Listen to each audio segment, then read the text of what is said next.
Utah with those players, I think this should be a pretty easy play. Utah's also benefited by playing a lot easier of a schedule.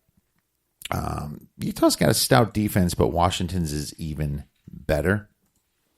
I think that, this game is going to be Jake Browning's audition for the NFL. So, want to take Washington -5. I really like this all the way to -7. Texas versus Oklahoma, -7.5. This is not going to be a play, and I'll tell you why. But I just wanted to discuss it here. Texas has a pretty good D. I mean, in Big 12 standards, not in like Big 10 or SEC, but pretty good for the Big 12. And their quarterback, Sam Ehlinger, he's a baller. They say he eats nails for breakfast, okay? Don't think for 1 second that Texas doesn't want to stop their rival from going to the college football playoff. And that's how they're looking at this game. Now, on the other end of the spectrum, Oklahoma needs this bad. It's a revenge spot for them, and they need it bad. The playoffs start right now for Oklahoma and Ohio State, literally.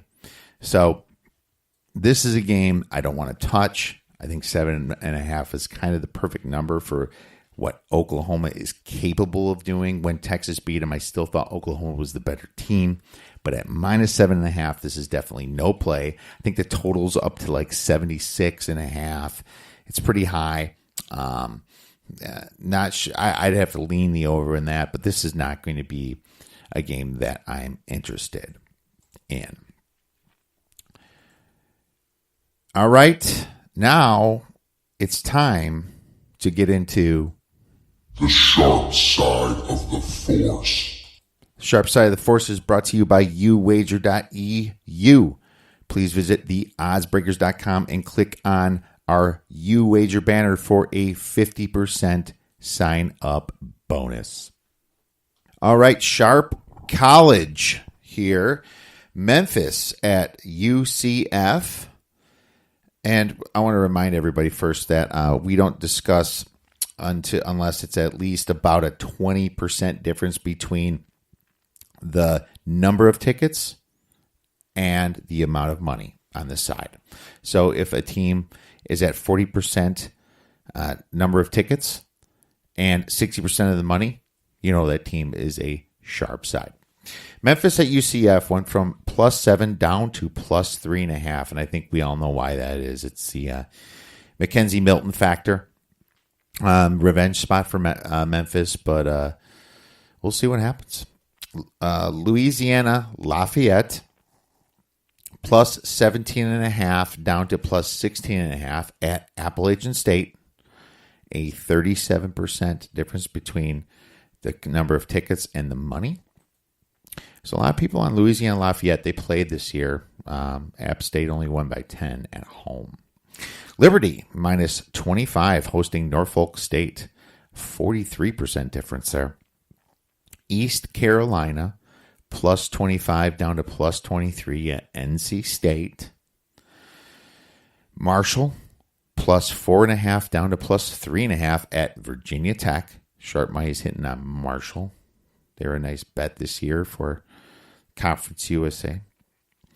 South Carolina -28 up to -30 hosting Akron. Stanford -2 to -3 at Cal. So those are the notable sharp movements.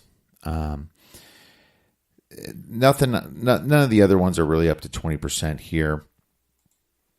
If I wanted to nitpick here, I guess we could look at some dual action on Bama. 60% of the tickets on Bama, 70% of the money. Fresno State, just 26% of the tickets on Fresno, but 41% of the money. And UAB has about 19%, 47% of the tickets and 66% of the money, and that's because of that rainstorm. So that's pretty much your sharp action for college. Obviously, a lot less than before. Let's get into some sharp totals. Stanford versus Washington, under 44. And yeah, that's a pretty big difference, 49%. It went currently 44 and a half is the number. UAB versus Middle Tennessee State, under went from 47 to 45, partially because of the rainstorm and the last game. Fresno State at Boise State, over from 50 to 52. I think I disagree with that. I think a lot of these games in the past have went under.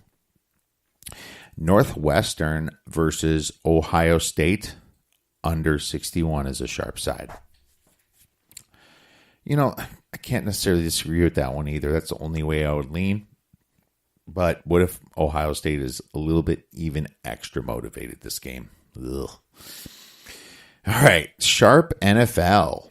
Indianapolis, -2.5 all the way to -4 at Jacksonville, who is now starting Cody Kessler and fired their offensive coordinator.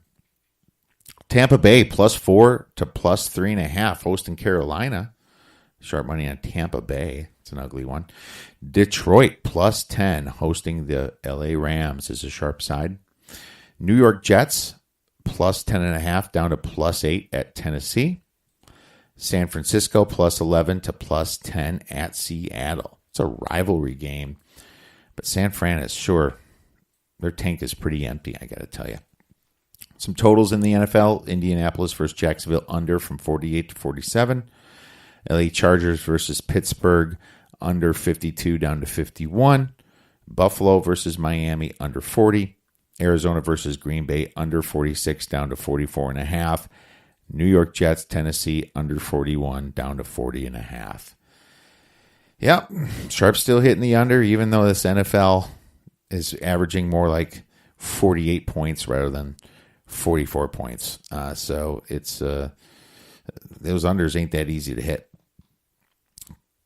Let's get into our NFL. Let's open up with New Orleans Saints versus the Dallas Cowboys. Cowboys getting +7.5 at home. Gotta love those home dogs, right? Well, you know, this was going to be Des Bryant's revenge game. But obviously that ended the first day of practice with the Saints, or second day or whatever. The torn Achilles, I think it was. But thank goodness for them, they were able to get Amari Cooper. Both teams played and won on Thanksgiving, and they're both on 7 days of rest. So no advantage to either team. They both won their games. New Orleans has been electric since that week 1 loss to Tampa Bay, pounding out 10 wins in a row. They are number 1 in everyone's power ratings. Dallas, on the other side of the coin, has put together a nice little 3-game win streak. And they're poised to take the NFC East.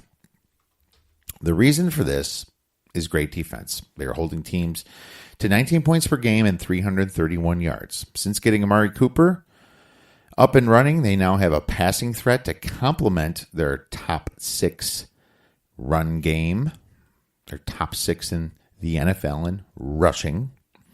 Now, the Saints have the best scoring offense in the league at 37 points per game. But something doesn't quite add up here. 37 is a very large amount of points at 11.2 yards per point, which is even 1.5 yards better than the Rams. All right, and the yards per point. Those are crazy numbers. I expect to see some regression some point here. That's a little too much. You know, if the Saints have a weakness, it's against the pass. They allow a second worst in the NFL, 303 passing yards per game. Some of the reasons is teams are trying to catch up, but still. This is a primetime home game for the Cowboys, and I expect them to step it up a little bit here. You know, primetime in Jerry's world. They should be able to control some of this game with Zeke on the ground. I know the Saints are very good against the run.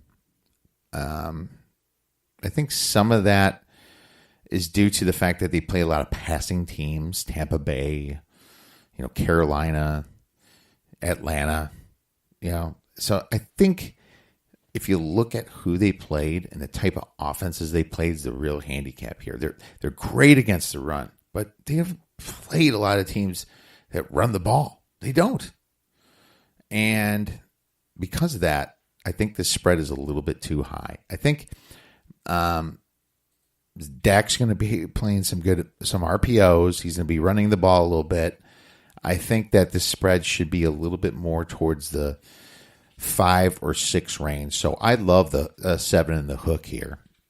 I'm taking the Cowboys plus 7.5. I'm getting right in front of that New Orleans train. Next, the Redskins versus the Eagles laying 6.5 points. Okay, I'm going back to this again. The Redskins were our only loss on Thursday to Sunday last week due to a missed extra point and some questionable calls in my opinion, but I still think I was on the right side of this handicap. Colt McCoy to me is still not much of a downgrade to Alex Smith. And when it comes to having a banged up offensive line, I think he should be able to put up some points even on this banged up offensive line because the Eagles defense is very banged up. He's going to roll out.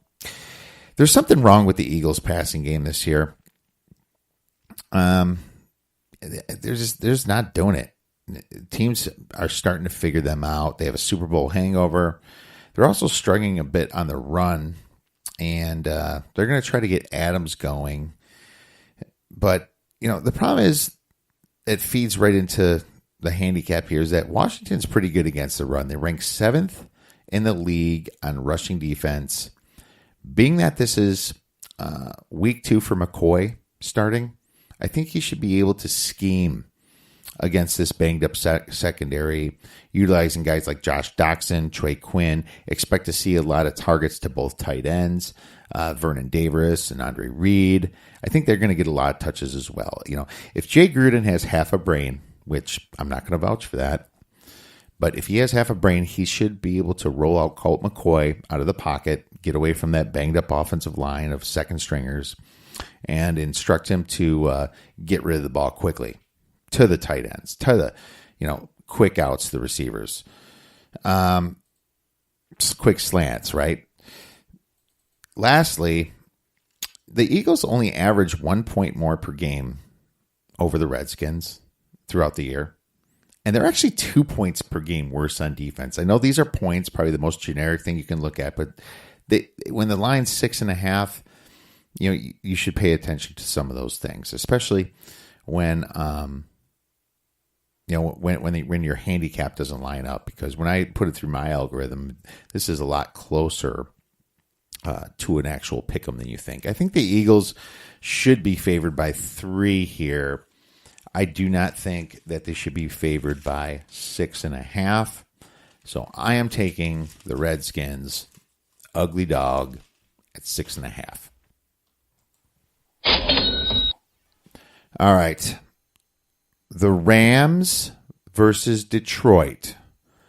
Detroit is getting 10 points at home. I always say that I love betting teams after a bye week, right? Rams just had a bye and everything. Well, if there's any caveat to that, it would be this game. The Rams are coming off the biggest win of their season over the Kansas City Chiefs. And now they are laying double-digit chalk as a road favorite. They're going to be playing in a dome. And the Lions are also on a more than a week's worth of rest themselves. 10 days since playing the Bears on Thanksgiving. I like being on a team that is not only desperate for a win, but they also just faced a power defense and should be ready to play the next. Now, the Rams have been great on offense. If we've seen, they could pound